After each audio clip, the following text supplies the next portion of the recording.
Hello, everybody, and welcome into another edition of Texas Longhorns Live. I am your host, Matthew Miller, and I am being joined by my new co-host, Gerald. Gerald, tell the people where to find you and introduce yourself a little bit as well. Yeah. Hey, everybody. Glad to be a part of the Voice of College Football Network covering the Texas Longhorns. I am a diehard Texas fan. Been following them for about longer than I want to say, probably 2 decades now or so, a little bit longer. Attended the university from 2004 to 2008. Lived in Austin, like I said, for about 5 years before I moved around for work. Been following for a long time. And then for the last 7-ish, almost 8 years, I have been a blogger and then also a podcast host over at Burnt Orange Nation. So I'm a columnist over there, cover all the sports, recruiting as well, and then also host twice a week, Tuesdays and Thursdays, the Longhorn Republic podcast with a longtime friend of mine, lifelong friend of mine, who also went to University of Texas, Kyle Carpenter. You can catch us on any podcast feed that you get your hands on, Longhorn Republic. We've been, like I said, going for about 8 years now. So I'm excited to be a part of the Voice of College Football Network and joining Matthew here to talk horns every at least once a week, if not twice a week during the season. Yeah, we really appreciate you joining us. And guys, give him there a follow at Twitter and also check out his podcast. I have it linked down there below on Twitter as well. Guys, as you know, if you do not want to watch a show, but you want to listen, whether that's because you're at work, whatever the reason it may be, you can do that through Amazon, Apple Music, Spotify. You can also check out the Amazon link below. It is that time of season. It is Christmas season, so I know you're going to be shopping. Use that link below. All it does is put a little bit of change into Mark's pocket. It does not change the buying experience. It does not change the price of anything. And then also, we have the Ole Miss show at 2 p.m. Eastern time every Wednesday, so please check that out as well. It really helps out. We're trying to grow over there. They had a successful season. They could still, honestly, out of the 3-team race, they could still make the college football playoffs. So check them out. Leanne does a really good job. A lot of recruiting information there as well.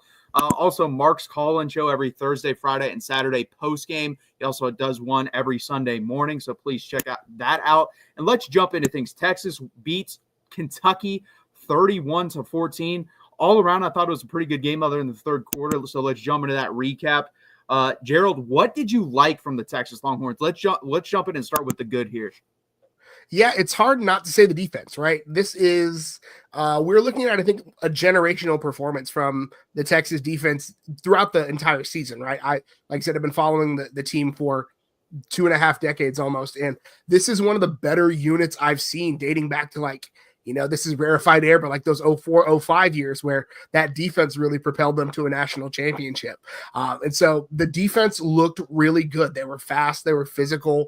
They really did a great job of playing on the other side of the ball. As you get to know me, if you're kind of new to me, I am a big believer in like the trenches. And that's what Texas really did a great job defensively. They tied a season high with 6 sacks. I think it was like 11 tackles for loss, something stupid like that. So like being able to create havoc in the backfield for Kentucky, keep their offense off pace. They had an average distance to go of like longer than 7 or 8 yards. So like the ability to win at the point of attack and keep Kentucky off schedule, we saw that pay dividends over and over. And ultimately, Kentucky's not a team that can win passing the ball every down. And so Texas was able to pin its ears back and create that havoc in the backfield. Colin Simmons had a great day. Anthony Hill jumped to the team lead in sacks through that game. He pulled down 2, I think, in that game, and put him at the team lead for 7.5, I think is the number, which is absolutely silly.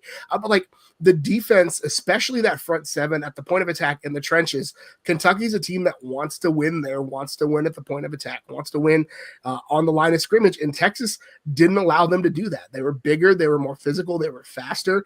And that to me is the difference in the game. Texas really dominated it. Negative 21 yards, I think in the fourth quarter was the number, which is absolutely stupid from the running games. Like that to me is the best we've seen in a long time. And 2 weeks ago, folks were wondering Florida was able to put up some yardage on the ground, and Arkansas had that streak in the third quarter where they were able to run the ball really successfully. But I think that was the exception rather than the norm. And I think what we saw against Kentucky is probably closer to what we should expect.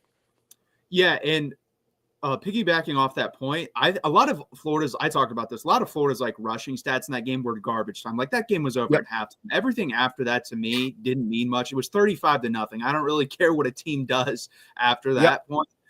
And also what I like about this team is when a team has to run the football, when there's that down, they need 2 to 3 yards. They do not get that. Kentucky had opportunities to do that in the game, and they did not do that. I will say this: the only thing that concerned me, Cutter Boyley did come in and make some plays with his arm in that game. Obviously, limiting tape-wise, there's not much there that we could scheme and look at, but he did play pretty well in that game.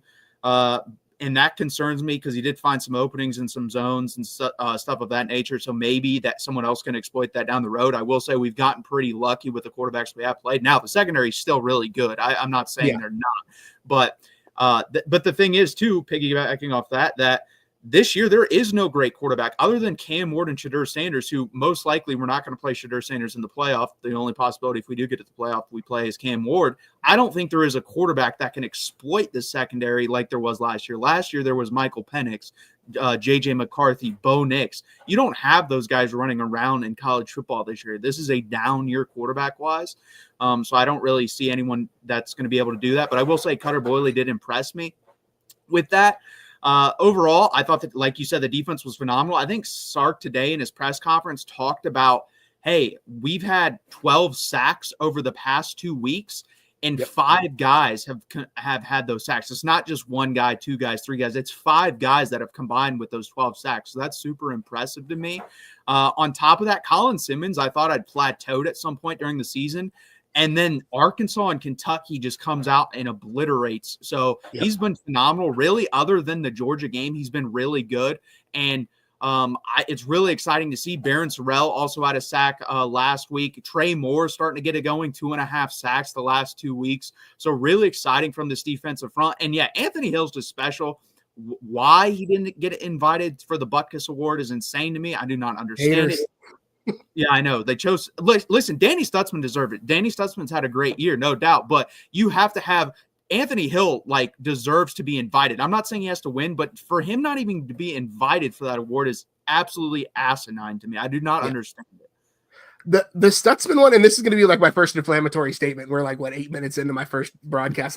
Stutzman's almost feels like a lifetime achievement award in a little bit, where he's been consistently one of the best linebackers in college football, and this may not have been his best year. And I think especially coming off of the last couple of weeks, he's been really good. There's no 2 ways around it. But it almost feels like Stutzman hasn't gotten it yet, and we need to at least get him in the conversation because he's been consistently for the last 3 years, since his freshman year, one of the best linebackers in the country. And I love that you mentioned Trey Moore. There are a lot of people in Longhorn online circles that owe Trey Moore some apologies, right? Trey Moore, people came in with outsized expectations for him, right? The guy had double-digit sacks at UTSA, right? Different level of competition. But the people that I really respect their opinions and the ones that ball knowers, right? That thing, Trey Moore has been on their radar because of the non-flashy things he does. He's able to set an edge. He's able to minimize cutbacks. He has not seen a speed option that he doesn't want to blow up single-handedly. He just does the lunch pail stuff that I love to see. And so I'm glad that he's been able to put some stuff on the stat sheets that folks are able to really see him shine in that way, because a lot of what he does doesn't show up on the stat sheets. A lot of what he does doesn't show up for, again, and no shade at anybody, but a lot of stuff that he does well is things that aren't going to show up on the stat sheet, right? And again, different level of competition from last year. Texas brought him in for an edge presence, but when you've got a Colin Simmons, when you've got an Anthony Hill, you need a guy who's playing the role like Trey Moore, who shows up and does the dirty work, who does the punch in, punch out, lunch pail, hard hat kind of stuff. And so I'm glad you mentioned him because that dude deserves a ton of credit. Yeah, 100%. And he's asked to do a lot on this defense. He's not just putting his hand in the dirt and going after the quarterback. You see him a lot of the times he's standing up and covering people. There was a play, I forget who came on the blitz. Oh, it was when Jahdae Barron got a sack versus Arkansas. He's covering, I believe, a tight end or running back down the sidelines out of the backfield. I'm like, okay, well, I didn't think that was in his tool bag. And at UTSA, it really wasn't, because guess what? He's a freak at that level. So we want him to get after the quarterback. At this level, he's not a freak, but he's still a really good pass rusher. But hey, he can also do this as well. So it's something that he's capable of doing, and we're showing it at Texas. And I think that's really good by PK. I mean, I'm a fan of the Broncos, and with Von Miller, listen, he's great with his hand in the dirt and everything. But once in a while, if you want to throw him back out there and show, hey, we can drop him into coverage once in a while, that's also an important thing, because it's breaking tendencies. You have to do that on the defensive side of the ball too. You always know, hey, when this guy's in the game, he's going to come after the quarterback no matter what. they can scheme around that. They can chip you a lot. If you put them up there and you don't know, hey, he could be dropping in the coverage. Hey, he could be coming. We don't know. That's an important thing too.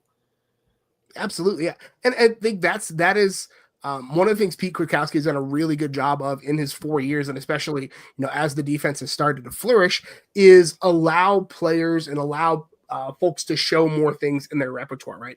Jahdae Barron is probably the case in point, like the key example of that. That guy's been all over the field. That positionless football thing that PK and Sark talk about a lot, like Jahdae Barron has kind of been a Swiss Army knife. And seeing Trey Moore drop back in coverage, pop out in his zone, right?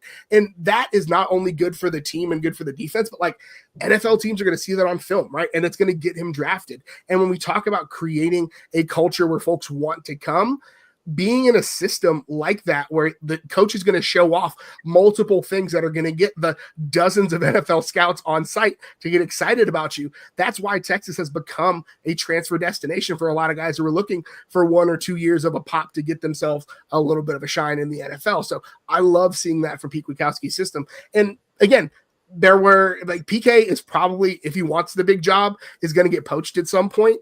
So I think we need to start reconciling with the fact that like Pete Kwiatkowski, if he wants the big job, we'll find the big job sooner rather than later, because this defense has transformed in the last 4 years. It's been insane. Yeah, 100%. Just like the biggest thing is tackling. I mean, we don't miss tackles anymore, guys. I mean, that 2 to 3 when Sark got here, everyone was complaining like we're missing 8-9 tackles a game. I mean, we might miss 2 to 3 a game now. And then if we miss, there's like 5 other guys around, so it doesn't really matter anyway. So they're flying around, they're playing good fundamental football, and it's just something good to see. Offensively, I would say Gunnar Helm. Coming into the season, I thought like 2 years ago, I'm going to straight up admit, I thought Gunnar Helm was like, I don't really see much of an NFL future there. Then I saw him play last year when Jatavian Sanders sort of was like, okay, well, I was wrong. This guy can definitely play in the NFL. And then this year, I was all on board. Mark asked me who are like the breakout guys on this offense or defense. So I chose one of each. I chose Gunnar Helm on the offensive side of the ball. I chose Jalen Gilbo on the defensive side of the ball. And Gunnar Helm's been phenomenal. We're talking about a guy I think is going to be drafted higher than Jatavian Sanders was. Like, I think he's going to be a second-round pick. Jatavian Sanders was a fourth-round pick. And we're talking about a guy that's putting up the same sort of stats. He had 2 touchdown catches again. The one in the end zone was honestly a really good throw by Quinn, but also a very good catch by Gunnar Helm. Yeah, no, that was an absolute dime. And I think that's one of those things that I think makes fans both like excited and frustrated with watching Quinn Ewers, because like you see the flashes where like he makes a throw that maybe 4 other guys in the country can make, and then you see some struggles. And this week is a little bit of an outlier because of his ankle and the injury and all that. And we could talk about that. We talk about the bad from the game, but like that catch. And I got to listen to some of the game, listening to Craig Way. I was driving throughout a little bit of the half. So listening to Craig Way talk about that play, absolutely incredible. Craig Way, just absolute like gem. We were so lucky to have him. But you talk about Gunnar Helm. It feels like almost like we've given him his flowers so often, it feels almost old hat, right? We have gotten used to the level of play from him, and he finds a way to surprise us each and every week. Like you expect Gunnar Helm to do something incredible, and then he finds a new way to really show that off. The other thing I want to talk about, the offensive line, again, you're going to get tired of hearing me say this, but Kentucky going into this game was averaging like 5 or 6 sacks a game. Like they are tackles for loss a game, multiple sacks a game. Texas gave up 1 sack, gave up 4 tackles for loss. And so like as maligned and as much negative attention as we've been given to the offensive line for the last several weeks, we have to point it out that like they played probably one of their best games of the last probably month or 6 games or so that we've seen, and again, Quinn Ewers being hobbled, Quinn Ewers having the ankle issues led to some other struggles. But I think, the offensive line, I don't remember a single like procedural penalty, which has been a thing in the last couple of weeks. The one holding call, again, they're bailing dudes out who get their butts put in the dirt with some of these holding calls. I'm just saying, like, apparently you can't bury a defender anymore, but that's, maybe I'm old school, call me old, whatever you want to. Like that. Like the offensive line, I've had justifiable complaints and frustrations with them over the last month or so. They played really, really well on Saturday. And so as much as, and Gunnar Helm's a part of that, right? I think that's what makes, when you talk about Gunnar Helm getting drafted higher than Jatavian Sanders, I think part of that is because he's a better blocker than Jatavian Sanders ever showed on campus, right? He is that true dual threat tight end, if there is such a thing, right? I'm going to coin that, right? Jatavian Sanders, an incredible athlete, incredible receiving tight end, but we saw whether it was a willingness issue where he didn't want to do it, or maybe when you look at his combine numbers, didn't put up the greatest bench press score in the world. So maybe it was a strength issue, right? Struggled blocking when it came to it. That's not Gunnar Helm's thing. Gunnar Helm is a willing and capable blocker. And so we saw some of that on Saturday. And that, to me, again, when you talk about his draft stock differentiator, there are a lot of athletic tight ends out there. There aren't a ton that can do both. Yeah, 100%. And yeah, the offensive line has definitely made progress, especially since the Georgia game. It's been slow, but they definitely have. I thought they played well in the Arkansas game. I thought they played well in this game. Yeah, I think there might have been one procedural penalty on Cameron Williams. Always has like one per game, it seems like. But other than that, yeah, I'm nitpicking. They played very well. And this was the best game rushing wise too. They got the most push they have all season versus, again, a good front like JJ Weaver, Deion Walker, and those guys are going to be top 120 picks in the NFL draft. Deion Walker, if he puts up free combine numbers, we're talking probably a first round pick. So they did a really good job. I mean, Trey Wisner had 158 yards. Jaden Blue had 96 yards. We can get to the negative on the Jaden Blue because we'll talk about that. But rushing wise, they've definitely, in my opinion, hit their stride. And I think Jaden Blue, honestly, just watching him, he looks way more explosive than he did earlier in the year. Earlier in the year, there was something off to him about me. Like he was missing that like seventh gear he always had. He always shifted into. He's definitely has that now. The fumbling issues, again, we'll get to. But other than that, like the offense is clicking in all the right places. And that's what kind of sucks to me too and we'll just jump into the bad. The Quinn Ewers injury, because everything had starting to click other than like small things. But like Quinn was hitting the wide receivers when he needed to. Even like the ball deep into the end zone to Isaiah Bond. Isaiah Bond had that and then got ripped out at the end. Trey Wisner, Jaden Blue are hitting their stride in the running game. The offensive line looks so, and then Quinn Ewers gets hurt, and you see a completely different player from that. And he was clearly, I think he wasn't even 50%. I think he was near that. No. Like, he did not look good. He did not want to step into throws. And I was begging Steve Sarkisian to take him out for multiple reasons. Yeah. But actually, you know what? We're going to go back to one more good here real quick, because we got to talk about that 15-play drive to finish the game, because that is a culture building drive. Like, I wanted Quinn Ewers to come out of the game, but then you decide, you know what? We're just not even going to throw the football. We're going to run it 15 times in a row and score the touchdown. So what did you think about that? Yeah, and not just the 15, but like they've done that now 2 weeks in a row, right? Because last week they had the 7-minute, almost 8-minute drive that effectively killed the game. It did kill the game, right? They converted on that fourth down to go into victory formation. So in 2 weeks, they've had game-ending culture drives that went for a cumulative 15 and a half minutes of game time, right? 8 minutes, almost 8.5 minutes this week, and 7.5 last week. That is huge, especially if Quinn Ewers is going to be struggling. It's an ankle sprain, they're saying. He will likely be limited on Saturday against A&M, but there has been a struggle to run the ball. We've talked about it. Now 2 weeks in a row against Arkansas's got some dudes on that defensive front. Kentucky's got some dudes on that defensive front. And Texas, when it was winning time, when it was, I call it GSD time, get done time, right? They were able to lean on the defense and push the ball down the field, drain clock. This week, they punched it in for a touchdown. Last week, they converted on a 4th and short to be able to go into victory formation. That is culture. That is what we want to see from the running game as Texas fans, right? And the coaches want to see it too. That is what this offense needs to be able to do. And they did it, right? When Sark says it, Sark said it multiple times, right? When you consider balance in an offense, it's not looking for a 50-50 share of play calling. It's being able to do what you want to do when you need to do it. Right. And so when we look at the balance in this offense, when they needed to run the ball to kill the clock 2 weeks in a row, conference opponents with defenses that have some dudes on the front, right, they were able to do it. So that, to me, I can't say enough about it. Yeah, and he even mentioned the Florida game, and I agree. In that game, I think they went on a 6 or 7 minute drive. They didn't end up scoring, I don't believe, but they ran it a bunch of times with Jared Gibson.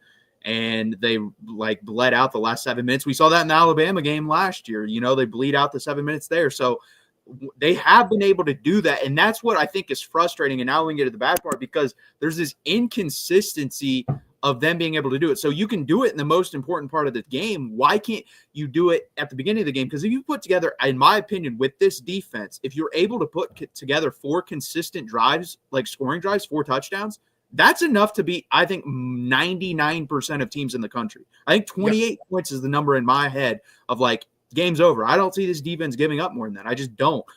So that's what's so bothersome about me. And that whole third quarter was just like, we went from first quarter and second quarter, which wasn't great, but it was like B+ football. You get a 24-7 lead. And then the third quarter, Jesse Palmer hit on it. Texas is trying to give this game away. He said that after the Silas Bolden muff punt. That guy's been playing with fire all year, by the way, and it finally turned him. Hopefully he learns, because he's been playing with it the whole year.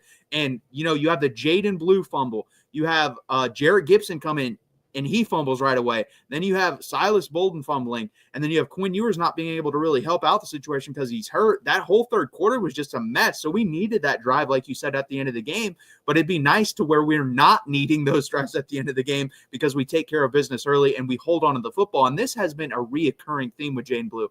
I hit on the bye week earlier in the season, the first one. That Jaden Blue fumbled like once every 40 touches in his career. That's receiving and catching. That's down now. I think it's once every like 27 touches. That's unacceptable. Like, you can't fumble. If you're going to get in college about 200 to 220 touches, that means with that average, you're going to be fumbling like 9 times in a season. That's really bad. That's like historically bad fumbling rate.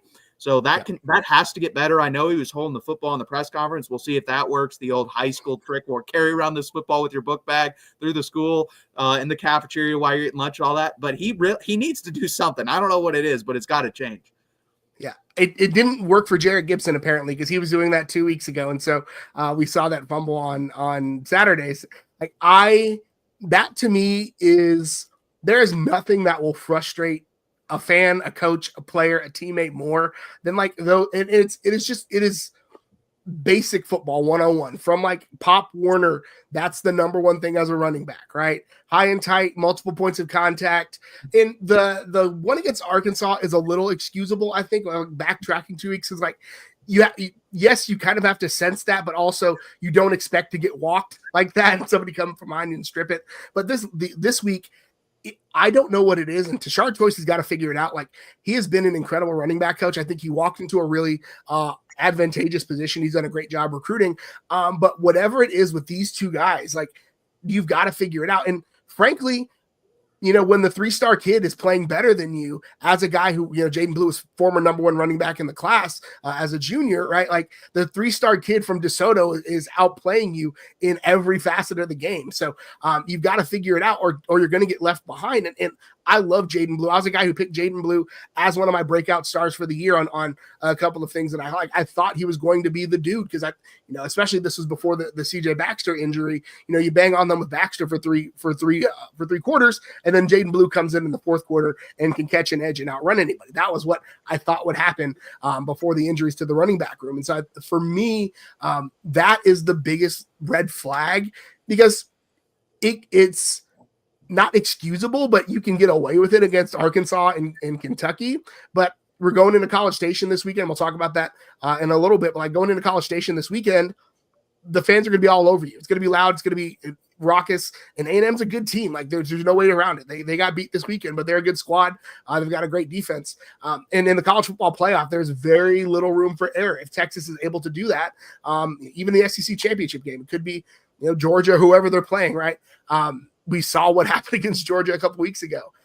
So that to me is the biggest frustration. And then I'll say, and this is going to be my second like inflammatory statement of my time here. Sark's refusal or hesitance to pull Quinn Ewers when he needs to has been a frustrating point for me. And I get it. He's a quarterback guy. You don't want to create unnecessary controversy, especially with the specific backup quarterback that you have. Like, the backup quarterback in Austin has been the most popular guy in history. Like, I remember people when Vince Young struggled against OU calling for Matt Nordgren to come in and get some run. Like, I'm old enough to remember that, right? So like, for decades, the backup quarterback has been the most popular guy in Austin, Texas. But when the last name is man winning and it's who it is, right? That can get out of hand. But when your quarterback is hobbled, clearly hobbled, like dude could not move, could not push off that ankle, you're going to make a bad situation worse in about 10 different ways. And we saw that with the interception, strip fumble, whatever it might have been, right? That was Texas got off easy with that because there could have been multiple of those instances. Quinn could have exacerbated that ankle injury playing through it. It's like, that to me is the biggest bad. It's like, does Sark need to reevaluate how he makes that choice, right? Because I love him to death, incredible, and like one of the smartest offensive minds in the game going. But like when it comes to making the quarterback decision, I feel like he's like a step or two too hesitant to make the switch when it needs to happen. Like you pulled him against Georgia, why not pull him here? Like that's just my issue. Yeah, 100%. And this one's like more excusable because it's pretty clear he was hobbled and he couldn't really do much in the pocket. So I think that's pretty easy after the game. You're just like, yeah, he's hobbled. We wanted to get the more healthy guy out there. I don't even think that's like hard to say. Whereas the Georgia game, that was like, hey, I pulled him because, we were struggling. He wasn't doing very well. So yeah, I agree. I don't understand why he refuses to do that. I do agree. I think it has a lot to do with him being a quarterback because he knows what that feels like and knows what it takes to like when you get pulled, what you go through as a quarterback. So, but the thing is too, he was part of Nick Saban's tree, and Nick Saban, I mean, look what he did with Tua pulling him for Jalen and then vice versa the next year in the SEC championship game. So you have to know when to pull the cord. And heck, that may come this week versus Texas A&M.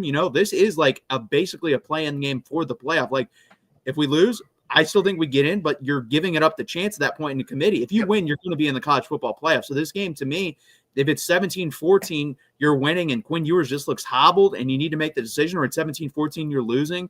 And again, Quinn Ewers is hobbled. You need to make the decision. Make the decision. I know it's going to be a tough one, but if it's the right one, you got to do it. And then, the fumbling thing, I think Jaden Blue, unfortunately, I just think this is who he is at this point. I mean, we've seen it throughout his whole career. And like you said, it matters in the bigger games. Guys, it probably cost us the Washington game with C.J. Baxter and Jaden Blue fumbling. Like, if they don't fumble in that game, I think we win that football game. So it really matters in the big-time football games because it's like tug-of-war. When you have tug-of-war with a 5-year-old on the other end, you can play around, do a little bit more, and you'll still win the tug-of-war. When you have a 250-pound guy there, you got to pull a little bit harder, and you got to make sure your grip's good because if you make a mistake, you're falling in that mud in the middle. So you got to be able to do the little things right, not turn the ball over, especially if you're going to turn the ball over, not turn it over on your side of the field like we saw versus Georgia, where you're giving them short fields and they're able to get automatic field goals or even 20-yard touchdown drives. You cannot do that versus this Texas A&M team because they are good enough to exploit that. If we play a clean enough football game, we should beat A&M. We're a better football team than A&M. That line will tell you that. Vegas will tell you that. My eyes tell me that. But the thing is, you have to play a clean game. This is going to be the most hectic environment I think any football team walks into all year, no matter where you're at in the country, even more than, Michigan going to Columbus this weekend. So it's going to be a tough task to do, and we're going to have to do the small things better in this football game to get it done. Yep, absolutely. Yeah, and I mean, we'll talk more in depth about that, but it is going to be wild this weekend, and there's very little room for error. One of my best friends is an A&M fan, and after their game, he said, "All right, screw it, it's spoiler time." Like, and that's the attitude they're going to have. Well, and the crazy thing is, even if they win this game, the SEC championship game, you're still in the college football playoff. So that game, honestly, really didn't mean that much. Yeah. It took away, I guess, your room for error of you could beat Texas, lose in the SEC championship game, and probably still make it. So that's gone. But if you went out, you're still in. It doesn't matter. You got that automatic qualifier. Oh, yeah. Let's move on to the recruiting update. But again, guys, please hit that like button and subscribe. Also, check out the Amazon link in the description. It is Christmas season. Help out Mark a little bit there. And also buy his book on there as well, talking about the realignment of college football and the national championships and stuff of that nature. So please check that out. And then also Mark's Call-In Show every Thursday, Friday, and Saturday post-game as well. It really helps out, guys.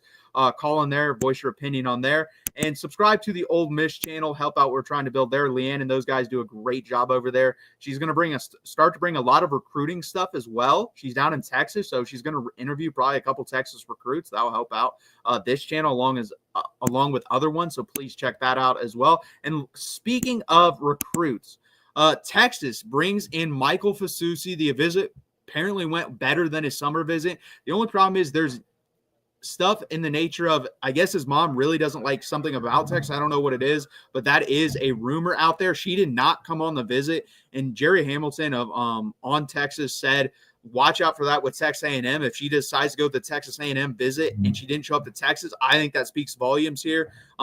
I think, and I've said this for a while, I think he's the number one recruit and has been on the board for Texas, even when DeCorian Moore was available. What's your perception of Michael Fasusi and what his prospects are at Texas? Yeah, I mean, there is, like you said, and you can't call him uncommitted, but like he is uncommitted because, you know, if you're dating around, you're not committed, right? We're not married if you're dating around. So like that to me, like, again, we see what the vital point is for Texas and for football as a whole, right? Regardless of the offensive system, regardless of the era of college football, regardless of anything else, like games are won and lost in the trenches. We see the difference. We have like a literal data point. We can say Sark's first year in Texas, lighten the pants on the offensive and defensive line, get pushed around in Arkansas and Fayetteville, right? 3 years later, heavier in the pants, have first round offensive linemen, have NFL defensive linemen. They win and they go and can impose their will, right? So like I have been on Fasusi. I have group chats and things like that. Like I would be shocked if he stays committed to OU just simply by virtue of like, I think the writing's on the wall with that offensive coaching staff. I think Bill Biedenbaugh may not be in Norman following the season. I think that's probably the ripcord. Now that was the feeling before they pulled off this massive upset of Alabama. So maybe things have settled, but that offensive coaching staff is going to look different. And the offensive line coach he committed to might not be in Norman anymore. So that's, again, something that's got to be playing in the back of his head. As far as the biggest recruits left out there, like that seems to me to be the one that everybody's putting the feather in their cap for it. And again, I love it. I'm an offensive line guy. That's what I played when I played football decades and decades ago. Like I'm a firm believer football games are won and lost in the trenches. And that is one of the best offensive linemen the state has put out. Kelvin Banks, probably, maybe we could say that, right? Like we've seen the instant impact a guy like that can have. So again, we'll watch to see where if mom shows up in College Station, if that's enough to sway things for him. Who knows, right? Again, these are volatile situations. We're a couple weeks out from signing day, so it should be wrapped up here pretty quickly. Yeah, I think basically 2 weeks out from Sunday, even less than that. So yeah. It's going to be interesting. I think he's the type of prospect where you see Kelvin Banks come in his freshman year and start right away. I think Michael Fasusi has that talent where he could come in and start right away. And this is a guy that's only been playing organized football for 4 years. So This is a guy that's only going to get better. If you watch him, the little that I have, like just explosive, moves very, very well for his size. And that's what you want out of an offensive tackle, very explosive athlete. So I really want him. He's been my number one guy. I would love to get him in this class. Everyone was talking about DeCorian Moore, and I was saying, please get this guy because wide receivers, listen, I love them. They're great. Yeah. But like you said, people in the trenches win football games, and you're not going to find DeCorian Moore, but I'll take Jamie French, Dalen McCutcheon, and Khalil Lockett. I'll take those three. I'm fine with that. So that really helps out. But talking about a really good athlete, Michael Terry III, he's been rumored to Texas for a very long time at this point now. Yeah. It was Texas, then it was Oregon, then it was Nebraska. Now it seems to be Texas and Nebraska. And actually, again, Jerry Hamilton reported with on Texas football that basically at his birthday party, he had half a Nebraska and half Texas cake, guys. So he doesn't even know where he's going. That's pretty funny to me. But it's also crazy the world we live in because this guy, for his senior pictures of his high school, has Texas Longhorns glove like this. That is going to be a lasting memory you have, and you have this, and you're not going to go to Texas. It's really hard for me to believe that, but we're in a completely different era of college recruiting. Like, if someone had that 10 years ago, they're going to Texas. There'd be no doubt in my mind, but now I don't know. I think it's honestly going to come down to what he wants to do. Texas has pitched wide receiver, tight end, H-back, hybrid type player where you play everywhere, show what the NFL you can do at every position. You know, it helps you get drafted, makes you a more versatile player. Whereas Nebraska said, hey, you're going to play wide receiver. And I think he really wants to play wide receiver. That was the thing, main thing that I've been hearing. So I think Texas leads here, but it is narrow. I think it's like 55-45, my confidence level here. What do you think about Michael Terry? I mean, he's a great player to have in the boat, and my comments are not going to reflect that, like, the lack of intensity that I want this kid. But like at this point, like this feels like one of those recruitments that a kid is trying to find reasons not to commit to Texas. Yeah. And we've seen those things in the past play out in a myriad of different ways, right? He has been rumored as a silent for a long time. He's been a guy who's been in the boat and not in the boat. And it almost feels like, and again, I would love to have Michael Terry in the class. There are very few athletes that are built like Michael Terry that come like, it's just one of those dudes that like, he's just built different. You watch him on a football field and you can instantly identify like he's that kind of guy. But at this point, like it looks like he's trying to find a reason not to commit to Texas, and that's fine. Like I'm not going to begrudge anybody. This is the biggest decision he's made in his 18 years of life. So like make the right choice for you. And if Texas doesn't feel like the right choice, then that's great. Like do what you need to do for you. I would love to have him in the class. This offensive class is already elite in a lot of ways at that wide receiver position.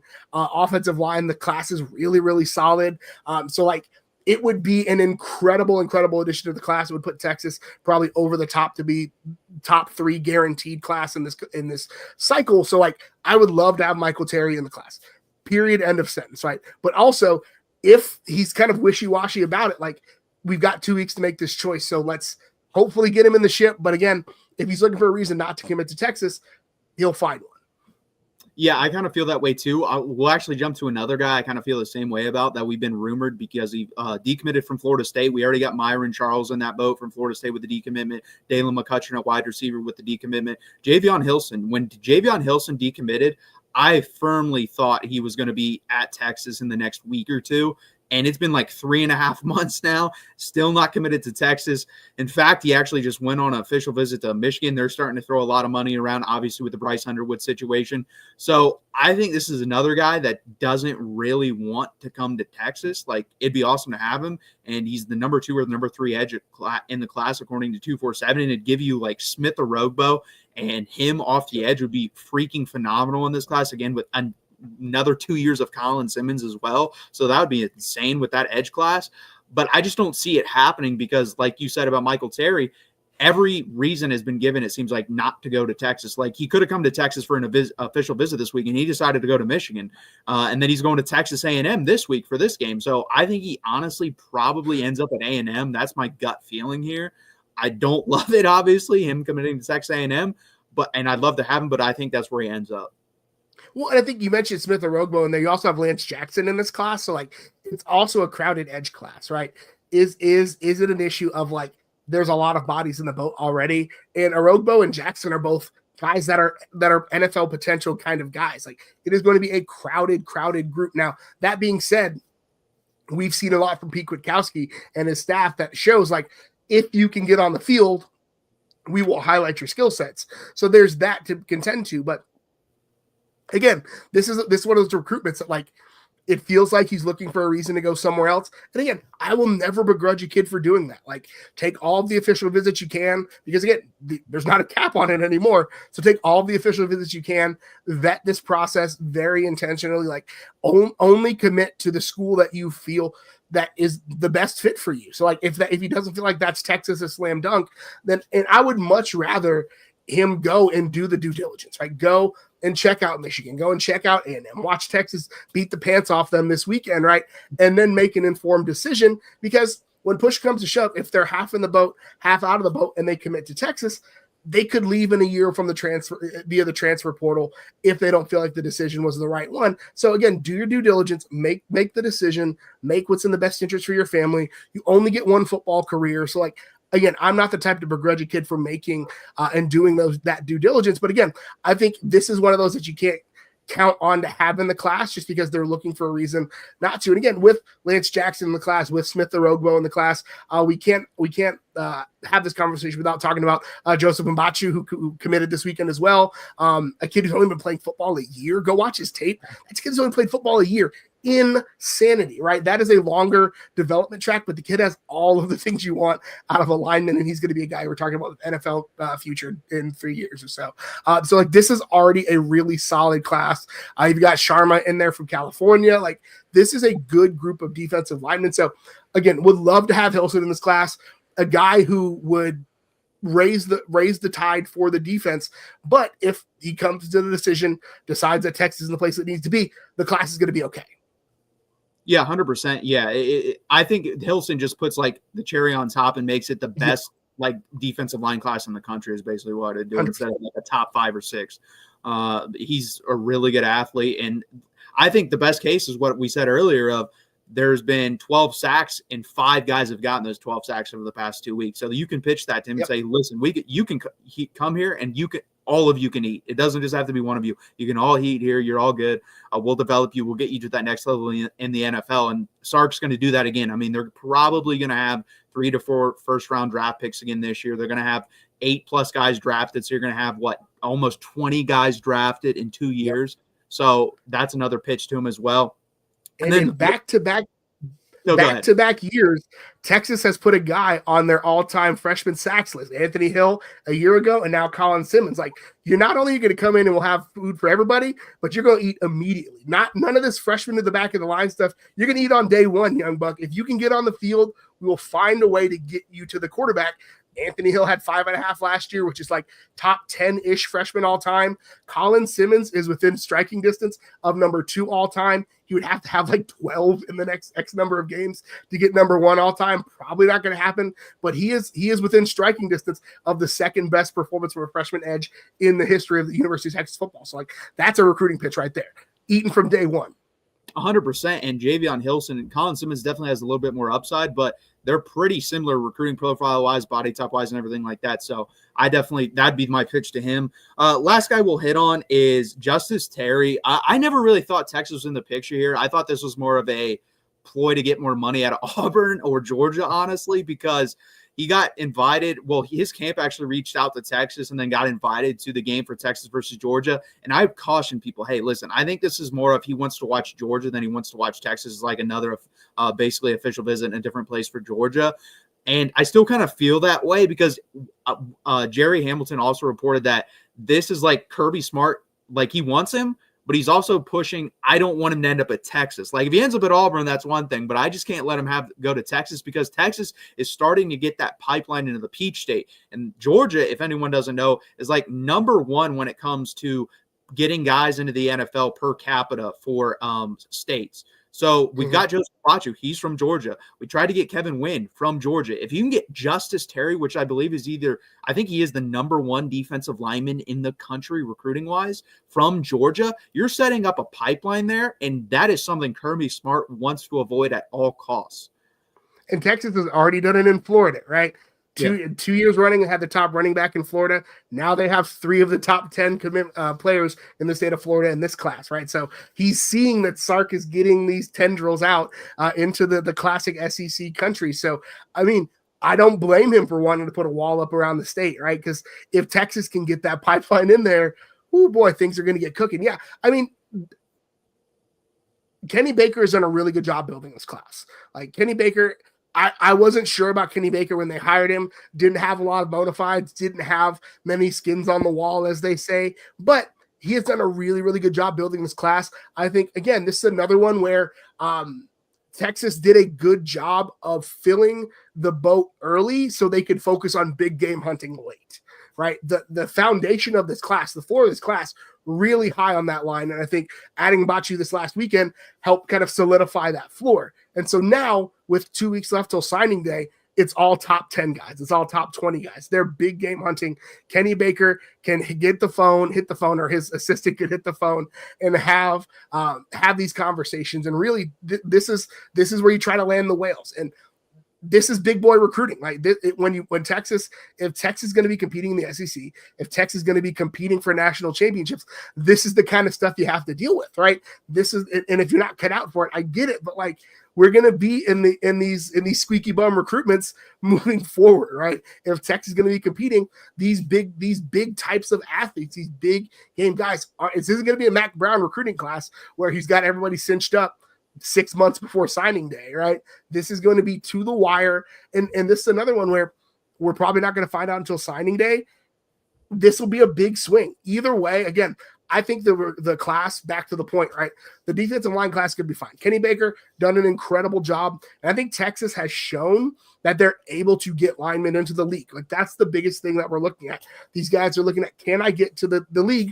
And now we've seen for 3 or 4 years running, going into their last year, a guy who's a fringe NFL guy makes a big jump last year at Texas, makes a bunch of money for himself. We saw it last year. Texas had 2 of those guys. This year, Big Vern, Alfred Collins probably both earned themselves quite a bit of money in the NFL. We've seen it, Poona Ford. We've seen all sorts of guys. Texas is getting that getting that defensive tackle, the NFL pipeline.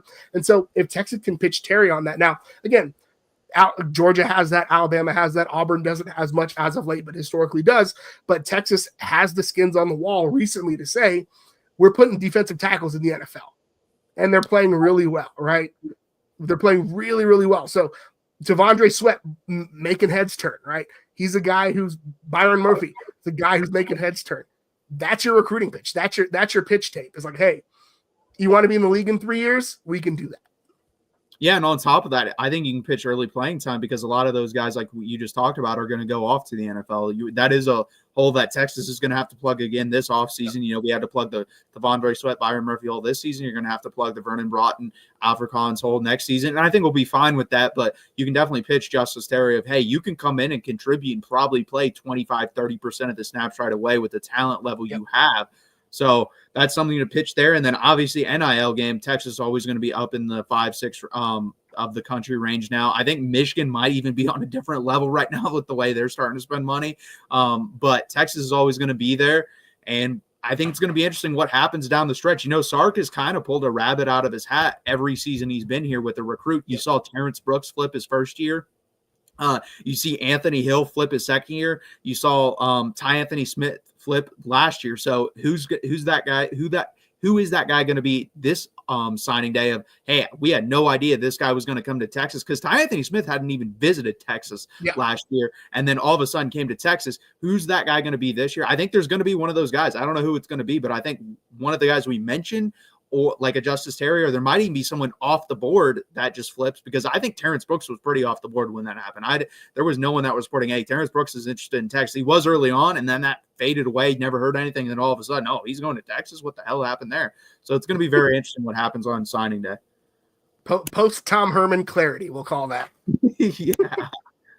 That will do it for the recruiting update. Again, guys, please hit that like and subscribe button. Share this out with your friends, family. Really helps out. Check out Mark's Call-In Show every Thursday, Friday, and Saturday postgame. He does some pregame shows as well. Sometimes if the game's too late, like no one's going to tune in at 3 a.m., so he knows that, so I'll make it before the game. Also, check out the Amazon link in the description because it is Christmas Eve season. It does not change the buying experience, just puts a little bit of change into Mark's pocket. And also check out the Ole Miss channel. It really helps out, guys. Go subscribe over there. Even if you're not a fan of Ole Miss, with the YouTube algorithm, if you can get them up to 1,000 subs and then you want to just unsubscribe, go ahead. It really helps out. It boosts it up a lot more, so please do that as well.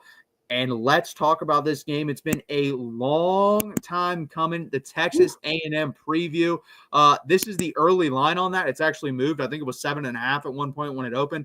Texas is favored by 6 points on the road. The over-under here is at 48.5.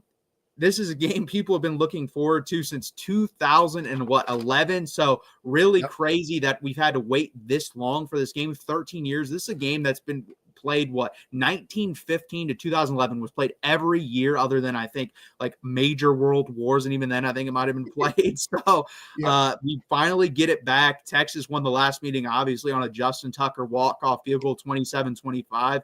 I don't know if I trust our kicker this time to do that because he's been shaky. We might have mentioned that. We should have mentioned that in the bat. He hasn't been great this year. But Gerald, what do you think about this game? I think it's going to be wild. I mean, there's no two ways.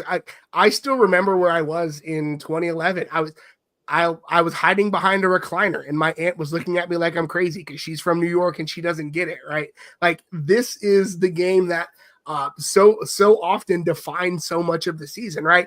And it's doubly so this year, right? Being able to brag to your friends at the water cooler or be able to wear your polo and give somebody grief in HEB is one thing, right? But the simple fact that, like, if Texas can go in and beat A&M on their home field, they're effectively guaranteed a spot in the college football playoff. There has never been, at least in modern history, right? There's never been a game with stakes like this for Texas, right?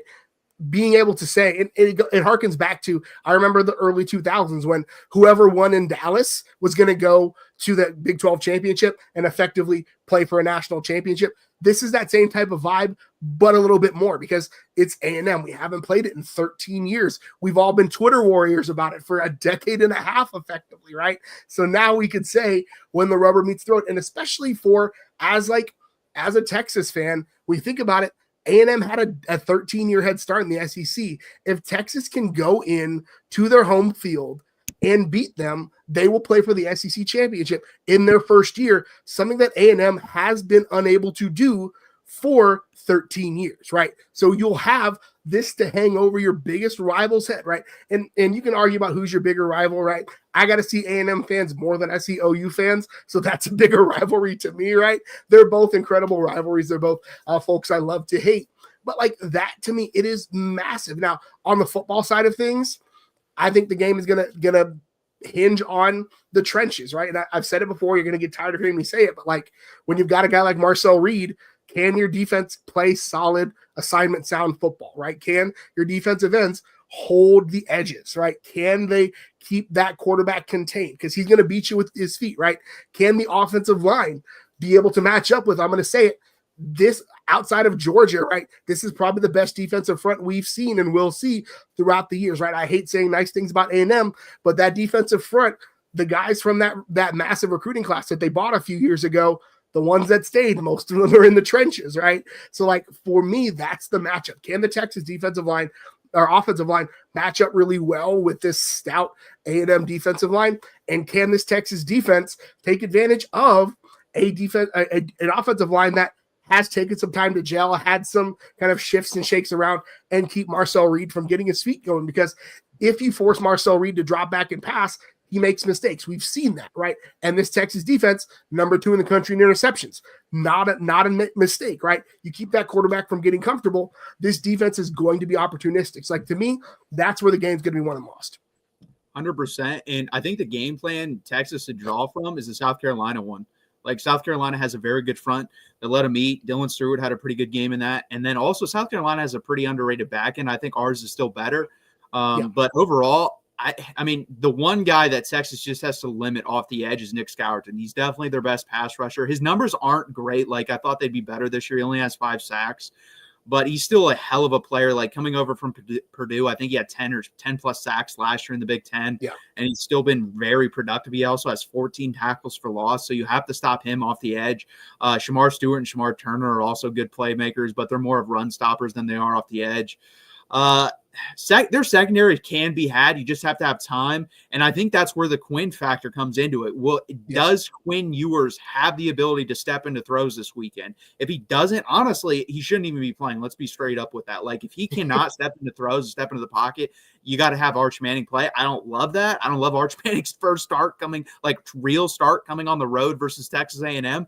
But you have to have some mobility in this game. They're going to get after you. They're going to play above their heads for at least the first half. That's going to happen. We've seen this all the time, guys, where people get ramped up in football games and you're like, where the hell has this come from? Well, guess what? They have 13 years of pent-up energy that's going to be unleashed. And their players are going to feed off that. This crowd obviously is going to give them enough energy to do that.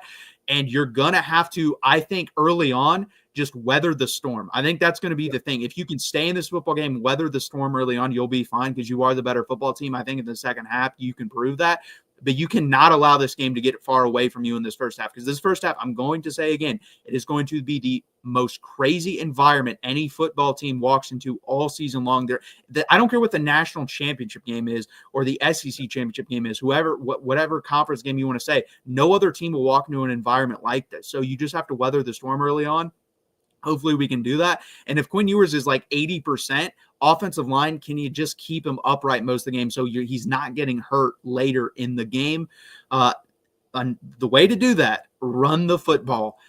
We've been able to do that late in games. Can we do that early in games? Because that is something we have struggled with. Early on, we haven't been able to lean on people. In this game, I think early on, it's going to be the best friend of this offense, of Quinn Ewers, of killing their momentum in this game early on, because they're going to have it just from the straight up, right from the kickoff. Got to be able to run the football and got to be able to take care of the football. I think if you do both those things, I think you kill the momentum early for them. And I think you can go in and honestly win this game pretty easily. But it's going to be, listen, it's easy to say. It's hard to do. I know that. Yeah. So this game's going to be crazy. Well, and I think there are a couple of advantages that Texas has with that because, when you talk about the momentum and riding the emotions, right, it's a similar thing you have to manage in the Cotton Bowl in October, right? Like you have to be able to ride that emotional wave. And Texas, I'm going to be honest, hasn't done a great job of that these last 2 years. It's been very up and down. They settled themselves really well this year, not quite as well 2 years ago, but they've got some experience doing that. They did it against Michigan. Now Michigan is not a good football team, but they were able to do it in Dallas. They were able to ride that wave. And shout out to Joe in the chat, in the comments, mentioned that A&M's going to be without Le'Veon Moss for this game. He's done for the year. So that's a big hit to their run game. Now, Amari Daniels is still a really good running back. Monitoring the status of Scooby Williams as well. I believe he got hurt in that game over the weekend. So that's one. He's second on the team, I think, behind Stewart for tackles for loss, right? Yeah, so he's second on the team for tackles for loss. So that's one to watch as well. His status when that injury report comes out on Thursday, I think that's something that Vegas is probably watching pretty closely as well if you're looking to bet on that. But yeah, I think the other advantage Texas has in this is that I imagine that A&M's game plan is going to be similar to what Arkansas and Kentucky tried to do. Right, they're going to try to keep Texas's offense on the sideline. They're going to try to limit the number of plays that Quinn Ewers and Sark have to dial something up because. Let's be real. If it's going to be a passing shootout, the advantage pendulum swings way in Texas's favor, right? Because that's not what Marcel Reed can do now. Now I think Marcel Reed has a very high ceiling, and I think in 3 years or maybe 2 years, I'm going to be terrified to play him because he's probably going to be one of the better quarterbacks in the country, right? Because he's got the feet, he's going to develop as a passer. So but right now he's a freshman who relies predominantly on his legs. So I would be shocked if Colin Klein, who his preference is to run the ball, is to slow things down, right? They're going to have a similar plan to what Kentucky and Arkansas both tried to do against Texas. And Texas struggled in the third quarter, but more often than not was able to handle that and put up enough points to get it done. And the defense, again, the Texas defense has seen it before. So I'm cautiously optimistic. I am kind of a pessimist by nature. Maybe that's just because I launched my content creation career in the middle of Charlie Strong's Texas. So that's part of why maybe it's just a hit dog holler situation. But ultimately, I think Sark's going to have the right scheme for it. And I think the game Colin Klein calls is going to have a big deal with how this game turns out, because if A&M is able to keep Texas offense off the field, no matter how good your defense is, when they're gassed, they're gassed. Yeah, 100%. And it's going to be interesting if Mike Elko at all tries to play any 3 high safeties in this game. Yeah. Because the only team that's done that is Arkansas, and it worked. It definitely threw a wrench into things. And Texas has struggled with that. We kind of figured it out later on last year. But then I think Sark, he even said at SEC Media Days, what's the difference between SEC and Big 12? And he says, I think SEC schemes it up a little bit less and just lets their players play. And he even said, I think I don't have to worry about 3 high. Well, he got it in a game this year. Yeah. And I think it caught him off guard a little bit. But there's no excuse now. You've seen it. It cannot catch you off guard in this game. That has to be talked about in the pre-game meetings leading up to this game of hey, what happens if they decide to go 3 high safety? Because guess what? Mike Elko wants to win this football game. It doesn't matter how it's done. He just wants to win the game, get in the SEC championship game, and possibly get into the college football playoff. So he doesn't really care. He'll put his ego aside. I really believe that for this game. And if he says, hey, listen, they struggle with 3 high safety, we're going to give them 3 high safety the whole night. How is Sark going to deal with that game plan wise? And then Quinn Ewers was not the most effective in that game because he missed a lot of underneath throws that he usually makes. That was the big thing that I noticed. Will he hit those throws in this game? Because usually under 20 yards and under, he's probably one of the best, if not the best quarterback in the country in short and intermediate throws. It's the long range throws that he struggles with. So if they're going to play 3 high, you're going to have to hit those. Those are the ones they're giving you. You have to hit them. Yeah. And I think the other way to limit the 3 high looks, like you said, is to run the ball really, Yes. really well, right? If you can't generate, if you're able to cram the box with one fewer guy in the box, then that's going to swing the pendulum to the defense, right? So if Texas is able to run the ball, it's going to force Elko to bring one of those safeties down in the box to try to limit that. Go look at A&M splits for running games and wins and losses, right? It is one of the starkest differences I've seen. In wins, they're giving up 95 yards on the ground a game. In losses, 217, right? Like that to me, I've never seen a wider split on wins and losses running the ball than that. It's like that to me, they gave up like 286 a couple of weeks ago, right? Looking at the 168 against Auburn, 286 against South Carolina, 198 against Notre Dame. Like if you can run the ball, if you can generate some offense on the ground, they can't keep up, right? So like that to me, I think the game ball is going to go to either A&M's run defense or Quintravian Reiser and Jaden Blue. Like that to me is going to be the difference in this game. Yeah, 100%. And just don't fumble. Not fumble. You cannot give the ball away. And honestly, if you do that and you just do what you've been doing the last 2 weeks on the ground, I think you'll be fine. They've done pretty well running the ball on the ground. It's just been putting the ball on the ground. That's been the biggest issue. And then Quinn, can you hit one? I need one deep ball. I don't need 3. I don't need 4. I need 1. You need to have 1 because again, that also softens it up in the run game for the run game as well. And all the underneath stuff too makes it easier. And we just haven't hit that. We tried it in Arkansas a couple times when they did give us 2 high safeties. Didn't hit them. We tried it a couple times in Kentucky. Couldn't hit them. Just hit 1. We need 1. We hit 2 in Alabama. I'm asking for 1. You know what? I'll take 1. I'll even take a half one. Like I'll do 15 yards. I don't even need 30 yards. Give me 15 yards. That'll be great. Okay, so let's get to our predictions for this game. I'll let you go first. Oh man, I am a terrible bet. I lost all my lunch money one week in high school betting, and I haven't done it since. So I'm terrible at it. But I think when you look at the line, right, they get the 3-point home bump. So this is probably a 9 or 10 point game. I think on a neutral site. I think that when we think about the line, I probably got Texas like 28-17 is probably where my I'm not going to bet on it, right? I don't bet anyways, but this is what I'd stay far away from. But I think 28-17 feels right to me. I think, Marcel Reed is too talented, too quick of a quarterback to not put up points. But I think Texas probably has enough offense to overcome that. I'm going to go 29-21. So kind of a weird score, but it's first time playing. Why not put up a weird score for this game? So I'm going to go 29-21. I think Texas controls this game, especially in the later portions of the game. I think early on it's going to be a dogfight. Like I said, I think all that energy, all that momentum just from kickoff is going to be with A&M. But I think, like you said, Texas does a pretty good job of weathering the storm, and I think they will.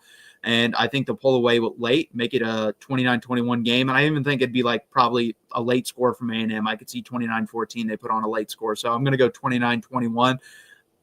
I'm really bad at predicting games early in the week. If you ask me day of, I'm usually pretty good actually, but I'm terrible. Like later in the week, I start to get like a gut feeling and my mind and gut kind of sync up and then I get it right. Whereas right now I'm just running off of pure hatred and emotion towards Texas A&M. So I'm going to go 29-21 Texas.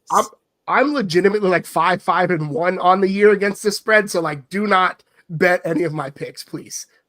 No, I'm not great at betting Texas either. I try to stay away from it. I'm decent at, I've gotten actually pretty good at betting the SEC as a whole, but I'm terrible at picking like Texas usually in these games spread wise. But I'm going to go 29-21 and hold my breath. We'll get to the comments real quick before we get out of here. Corey says 31-14. I could see that. That'd be a really good win if we could win 31-14. Yeah, I mean, I think, that in my mind is if it turns into a shootout, I think there's an opportunity for Texas to put up some points, right? If A&M can't put up those long drives, I think Texas has an opportunity to put that defense on skates a bit. So I think, that would be great. It is a home game for A&M. That I think was one of the concessions I think that the SEC maybe made to them to get them to stop kicking their feet when Texas came in, was to let them have the first one. And you know what? The last one was played there. First one back is played there. So you know what? Beating them back-to-back games on their home field will feel great. It would have been better if they did beat Auburn. Then we could have beat them 3 times in a row the last 3 times we played them because we would have played them again in the SEC championship game. But Corey, I'm more worried about the Texas special teams giving up a score than anything at this point. I mean, my God, can we just make a routine catch on the punt return is what I'm asking for. I don't know if it's a Jeff Banks thing because Xavier Worthy was doing it last year. Like every time Texas goes out to field a punt, I'm like a quarter inch taller because I clinch up so hard. Like I'm terrified. Xavier Worthy did it last year, Silas Bolden. And again, it's part of what makes him dangerous as a returner, but dangerous for both teams, right? I need some peace in my life. Yeah, I mean, he's basically, there was one, I think it was in the Arkansas game where he just decided he caught it and literally fell on his back as he's catching. I'm like, you can just stand up and catch it. You don't have to do something crazy every time you get the ball, like off the hop, turning around, spinning, falling down, catching it. He does all sorts of crazy stuff he does not have to do. Catching it with three guys around you, I just don't understand it. I spent some Saturdays this fall watching my 7-year-old's flag football team, and sometimes it feels like that. I'm like, just run straight, right? Just grab the ball and run straight. Like just north and south, please. And then Bert Auburn, consistency. That's what I'm asking for. I need you dialed in 95% of the time from 40 and under. If you can get 95% of your kicks 40 and under, I'm fine with that. If you want to go, less than that, obviously, let's say 80% of the time, 40 to 45, I'd be cool with that. Like, he's not even doing that at this point. He's missed a lot of kicks that I think he should make. I mean, he made them last year. He only missed, 1 or 2 kicks all of last year. He made like 17 or 18 in a row at one point. So just totally like Jekyll and Hyde from last year to this year. He's cost himself a lot of money. He probably would have got drafted last year. He made from 49, missed from 47. I don't get it. And the 47 wasn't even close. Like right off the foot, it's off by 3 yards to the right. So, yeah, it's bad. Jeff Banks watched Kavontae Turpin yesterday. Yeah, he might have. Hey, Kavontae Turpin wasn't doing that in college, though. Kavontae Turpin was catching the punts, returning them for touchdowns, and he wasn't doing any crazy stuff on the catch. He would just catch him and go. I'm glad we don't have to play Kavontae Turpin anymore. That's my only commentary on that as a Texas fan. Yeah, I'm glad that game versus TCU that one year, 50-7? Yeah. I mean, guys, this is a funny thing. I was working Saturday that one year, and I was like, I asked my boss, hey, listen, there's a game on. Can I work through my lunch break, go home early? I got home early to watch that game, and we got beat 50-7. And I'm just like, oh, cool. I could have just, worked a little bit longer and not worked through my lunch break. Instead, I watched this. That TCU team was amazing, though, and I still, truly believe that was either the best or second best team in the country that year. Like, I would have rather seen – if it was them versus Ohio State in the national championship game, I think those were the two best teams. Like, that team was loaded. But again, guys, this has been the 30th or 31st edition of Texas Longhorns Live with my new co-host, Gerald. So you can find him right there on Twitter. And also that is his podcast right there on Twitter as well. Give it a follow and look it up on any of your podcasts or audio platforms. It really helps him out. There's my Twitter as well. If you want to follow me, please hit that like button. Please subscribe down below. Also, guys, we are changing the show time. Let me find that real quick. We are switching to 8 p.m. Eastern time instead of 7. So 8 p.m. Eastern time now every Monday night. So please check us out. We'll go 8 to 9, 9:15 probably at the latest. So please, again, hit that like button, subscribe. It really helps us out, guys.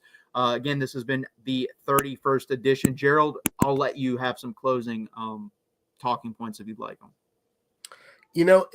I'm just excited to be here. I'm glad to be a part of this. And what a great week to join, right? We'll get to preview A&M, and then my second show will be a post-game celebration of a massive win over A&M. I'm excited to be here. As always, y'all hook 'em till the day I die, all the live long day. Yep, we really appreciate you joining us. And again, guys, please hit that like button, subscribe. Thank you guys for being here. We will be here, like you said, after the game, probably 11:30 Saturday night, talking about the Texas win over Texas A&M. So please hit that like button, subscribe. And until then, guys, hook 'em.